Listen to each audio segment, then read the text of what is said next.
What's going on, everybody? Welcome back to the channel. So today I'm going to try and help out my buddy Peyton over here. He's currently suffering from HP Omen-syndrome. Whatever he said. But before I get started, if you guys have watched any of my videos, you heard me talking about why you should not buy these OEM pre-builts. So let me just show you a couple of things real quick so you kind of get the picture of what I'm talking about. So the first thing you're probably going to notice is single channel RAM. What is that? This is 2024. Second of all, do you think this is an adequate cooler for a 97KF? No, I don't think it's an adequate cooler for a 9700KF, especially when you consider the fact that, where's the intake fan? Where is this cooler getting its air from? It's got one exhaust, but where is it getting its cool air from? And I guarantee you that's the reason why Peyton here tells me that this thing is constantly over 100 degrees in throttle. About 125. About 125. But aside from the fact that this thing is clearly designed to fail, but what's also as insulting is he bought this in 2020. This is a 1650 and a $1,000 pre-built. Why is this not at least a 2060 in the year 2020? How is this worth $1,000? I got some AM4 ports lying around, so I'm gonna totally do a complete swap of everything in here, see if I can help him out a little bit. I'm gonna be giving him my old GTX 1080, which I know 2024 GTX 1080, even though it's legendary, is not the best card in the world. I get that, but it's a lot better than a 1650.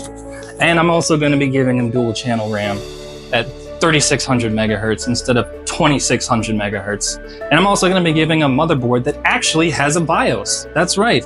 I fired this thing up 5 times and could not even see, and did not even see a spot to hit a delete key or an F2. It advertised literally no BIOS at all. And it's always been that way. And it always has been that way. Never. And now when he starts the PC, he just gets constant boot image failure messages. It'll go into Windows, but he'll continue to just get pestered with non-stop boot errors. I said that wrong. Be like that. So unfortunately, you've already realized that everything I had planned is just not gonna work. This thing is far more proprietary than I could have even imagined. First off, let's come down here and start off with this. We have our front panel connectors and our HD audio header coming off. What the heck is that? Why is there an extra PCB down there? What is that? What is that, HP? And then again, let's talk about the fact that this is a 9700K under here. This is not an adequate cooler for a 9700K. It's no wonder he's getting terrible performance because this thing has been constantly throttled. A 9700K was a great CPU in 2020, and even today it's a still pretty good CPU. But when it's throttling, it's not exactly a 9700K. Now, to make it even worse, I couldn't even get this motherboard out if I tried. It's all one solid piece. This does not come out. This is all one solid piece here. It will not move. And to make matters worse, if I wanted to do something like replace the cooler, I can't even get into the back. There is no back cover. Everything is riveted in. I can't replace the cooler. I can't get to the back of this motherboard to replace the mount without doing irreparable damage to the case because everything is riveted. Now, I don't know how well it's going to show up on camera, but if you see the CMOS battery down there, or do you see some of the I/O here, how it's kind of getting that rainbow pattern? That's all from heat, excessive heat. Now the brown dust, that's Peyton's fault, and that will harm your computer. But even that is not enough to do this kind of damage. But the reason he's got this brown dust is because he vapes near it. So, clean it often if you're gonna vape near your computer.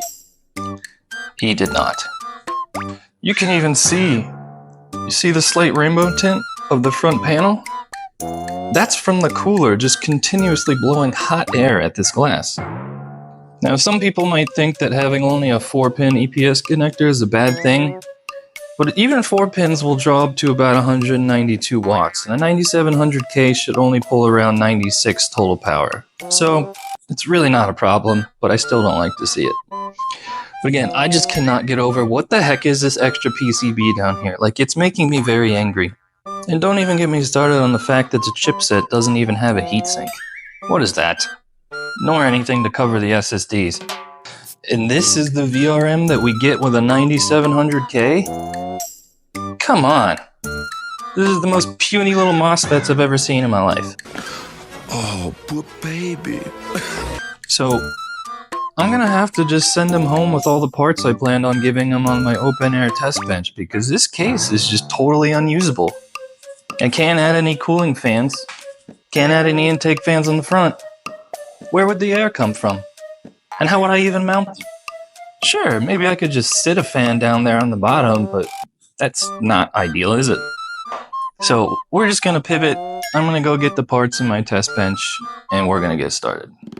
Now, like I've said before in my videos, we're not sponsored, nothing like that. So the parts that I'm giving him, I had to pay for all of it with my own money. So I don't have anything as powerful as a 9700K. Unfortunately, the only extra AM4 CPU I have right now is a Ryzen 3 1200. But considering this thing was throttling and he had a 1650 in here, even a Ryzen 3 1200 with the GTX 1080 shouldn't bottleneck it too much, and he should still be getting much better performance. So because this video is semi-ruined already, I'm going to go ahead and do something very controversial and let y'all fight about it in the comments. You're about to see my thermal paste application.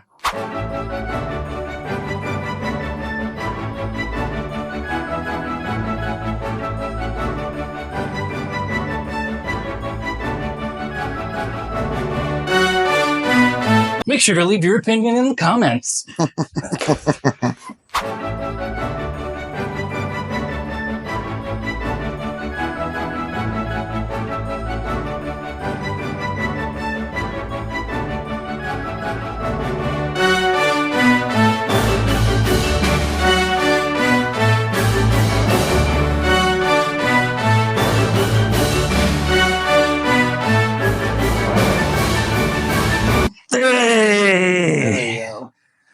There we go. Thermal Take, I love you, but I hate that bouncing system.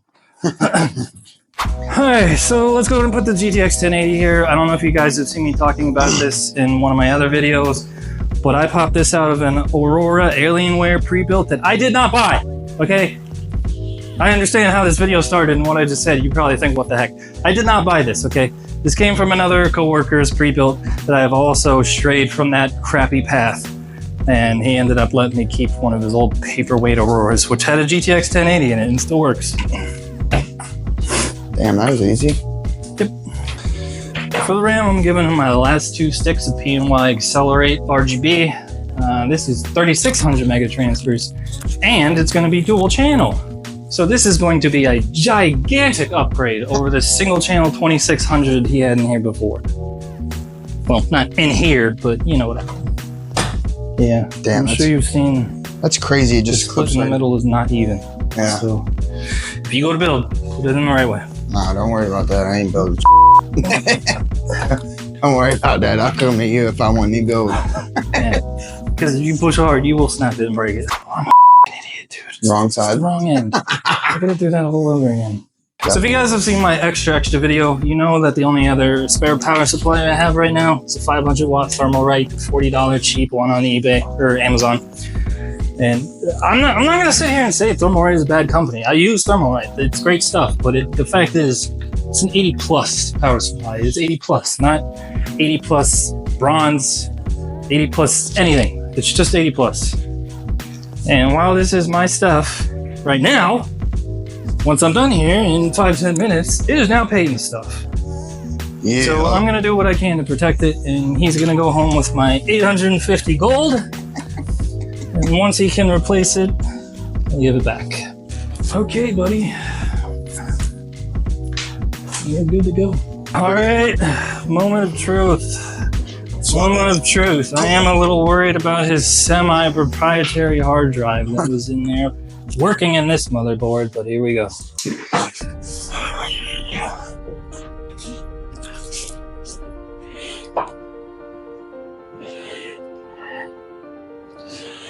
Come on.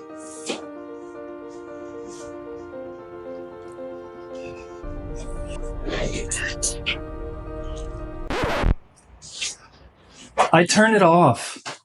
Oh, Hey! there we go. Success. So Peyton and I have been literally working for the last 12 hours. We are co-workers for the same company. Yeah. We've been here for a couple hours doing this now. So I am going to go ahead and get Doom Eternal downloaded. We're gonna go get some Chick-fil-A, Yeah. and we're gonna come on back. We have gone from not even being able to play this game to we're about to launch in max settings in 1440. Look at that.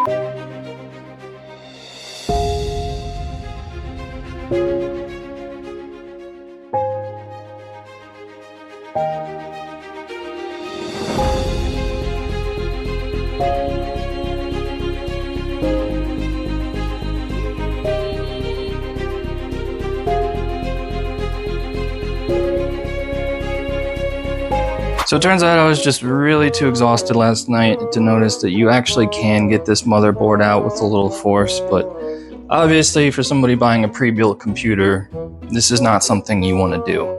And the fact still remains that there is nowhere to put an intake fan in this case.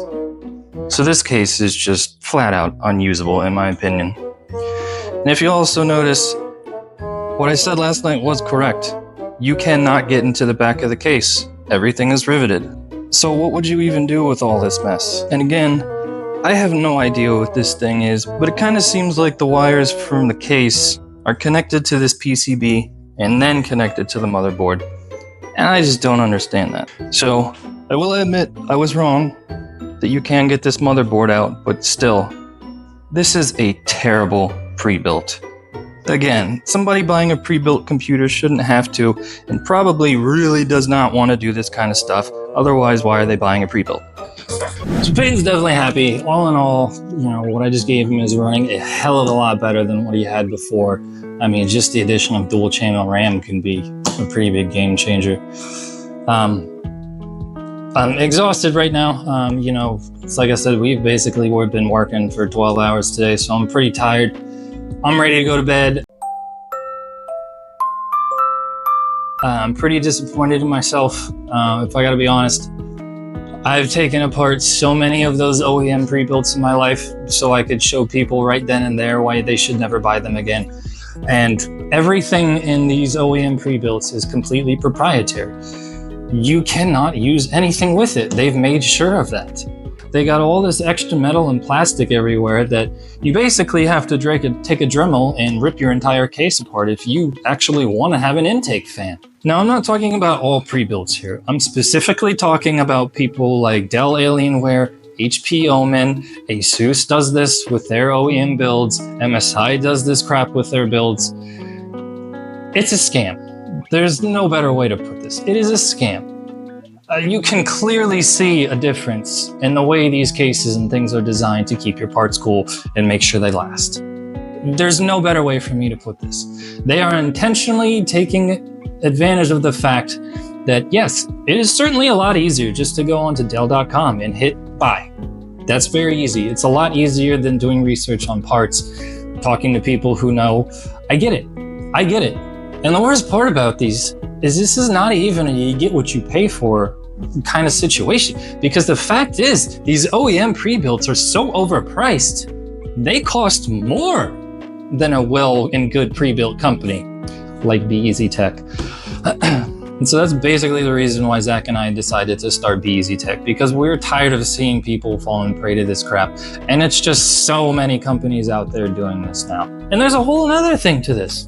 We didn't even discuss bloatware. We didn't even discuss the hour I had to put into just getting all the bloatware crap off his hard drive that came with this HP Omen. It's ridiculous. I mean, this bloatware they give you does absolutely nothing but bog your system down, gives you no benefit whatsoever, and half the time if you are somebody who finds yourself trying to use one of their crappy programs, it doesn't even work. And so back to when I said this is the reason that Zach and I started this company, it's also the reason why I'm doing YouTube videos. I am a very camera shy person. So at the end of the day, I know BEZ Tech is a brand new company and nobody has any reason to trust us right now. But I'm really hoping these YouTube videos and literally building your computers in front of you will help with that. If this scam ends up ending, whether I'm involved or not, I'll be happy. And that's the honest truth. But anyways, guys, thanks for watching. Don't forget to check out our free giveaway video. Still waiting for that magical number 2,000, or we're gonna get to December 1st. Because like I said, I want this. Somebody's either getting this for Christmas or they're getting it before Christmas. That's what's gonna happen. So we'll see you guys next time.